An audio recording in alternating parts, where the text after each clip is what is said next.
Bonjour, je vous retrouve aujourd'hui pour la présentation de ce casque audio Mixder. Il s'agit du modèle 872. Alors, le modèle, il est rappelé sur la boîte au dos. C'est écrit ici, 872 en tout petit. Donc, le casque est vendu donc, dans cet emballage cartonné couleur bleu turquoise. Un packaging plutôt sympa. Sur la partie supérieure du paquet, on a quelques petits rappels sur les fonctionnalités, notamment l'utilisation de la technologie NFC. Et le petit icône que vous voyez là signifie qu'on a une partie des commandes qui sont tactiles. Donc ça c'est très pratique, j'y reviendrai tout à l'heure. Et puis au dos on a une photo du casque. On trouve à l'intérieur deux types de connectiques. La première, c'est une connectique micro USB USB 2 qui va permettre de recharger le casque lorsque la batterie est à plat. Et ensuite on a un câble jack stéréo 3.5 mm qui va permettre d'utiliser le casque si on ne veut pas utiliser la technologie Bluetooth. Voilà. Et si on passe par donc ce mode d'utilisation du casque, eh bien l'audio va être directement contrôlé depuis le téléphone portable. On trouve également une notice qui est écrite intégralement en anglais, qui se déplie à la forme d'un accordéon, et qui va rappeler les principales caractéristiques du produit. Alors elles sont rappelées sur la dernière page notamment. Ce qu'on apprend concernant l'autonomie de la batterie, c'est que lorsque on est en écoute de musique, on a une autonomie approximative de 20 heures, conversation 18 heures, et le temps de charge est de 1 à 2 heures, donc un temps de charge assez court. Voilà, après, au niveau du casque, il se présente comme ceci. Alors, un casque qui est très joli. Moi, je le trouve élégant. Au niveau des finitions, on a un casque qui est de couleur noire, un mélange de brillant, de mat, noir mat pour les mousses. On a un revêtement argenté. Donc, ça donne un côté très chic au casque. Alors, on a au niveau du tour de tête, la partie extérieure est en noir brillant, la partie intérieure, on a une mousse qui va permettre d'éviter les irritations pouvant être causées par les frottements. Moi, je la trouve un petit peu fine, cette mousse-là. Voilà, j'aurais aimé que le rembourrage soit un petit peu plus conséquent au niveau du tour de tête. Après, on a la possibilité de pouvoir augmenter ou diminuer la longueur du tour de tête de manière à l'adapter aux morphologies de chacun. Quand on a le casque sur la tête, moi en ce qui me concerne, hein, il tient fermement en place, il ne bouge pas.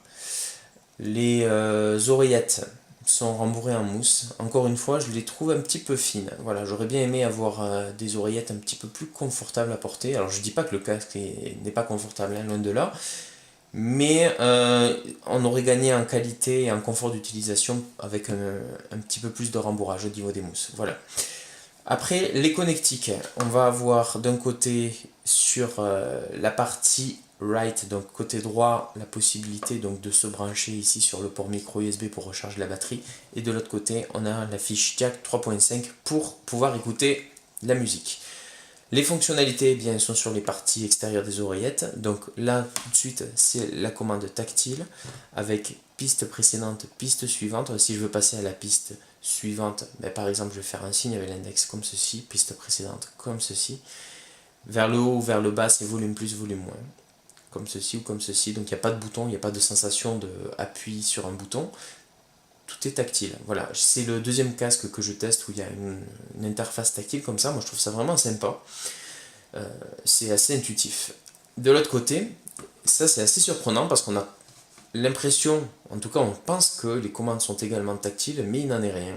Ça se présente de la même manière, sauf que pour pouvoir faire, lancer des commandes, eh bien il faut appuyer jusqu'à ce qu'on ait la sensation de pression.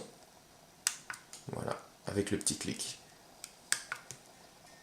C'est assez déstabilisant, je comprends pas trop pourquoi on a d'un côté des commandes tactiles et de l'autre côté des commandes avec un toucher. J'aurais bien aimé que le constructeur uniformise ça. Comme vous pouvez le voir, donc au niveau des commandes de ce côté, on a lecture pause de musique. Ici, on a le bouton marche arrêt. Ici, on a l'appairage pour le Bluetooth. Et ici, c'est le NFC. Voilà, au niveau des fonctionnalités, donc j'ai pu tester donc en Bluetooth et en filaire. pas de problème au niveau de la restitution de son, hein. J'ai pu avoir avec d'autres tests de casque des petits problèmes avec des bruits de fond permanents, une espèce de petit souffle quand on était en Bluetooth. Là, pas de problème, hein. On a vraiment un son qui est clair. Toutefois, si vous suivez un peu mes vidéos, vous savez que je préconise toujours l'utilisation du mode filaire pour les casques audio par rapport au risque sanitaire que représente l'utilisation du Bluetooth, hein, avec la proximité du cerveau et les ondes Bluetooth, ben, ça fait pas bon ménage et autant éviter de se créer des problèmes de santé. Voilà. Donc après, pour rester sur ce câble audio, moi je trouve qu'il est un petit peu fin. J'aurais bien aimé avoir une gaine un petit peu plus épaisse. Là, ça fait vraiment, voilà, ça fait un petit peu léger. Et puis ça détonne aussi avec le reste du casque qui est quand même bien fini. On a une bonne finition d'ensemble.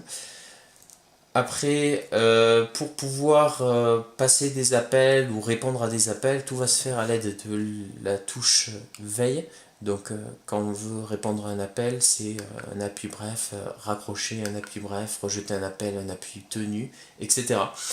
Et en termes de qualité audio lors des conversations, ben, c'est tout à fait correct, hein. Moi, j'ai testé avec plusieurs interlocuteurs, à chaque fois j'avais un bon rendu audio.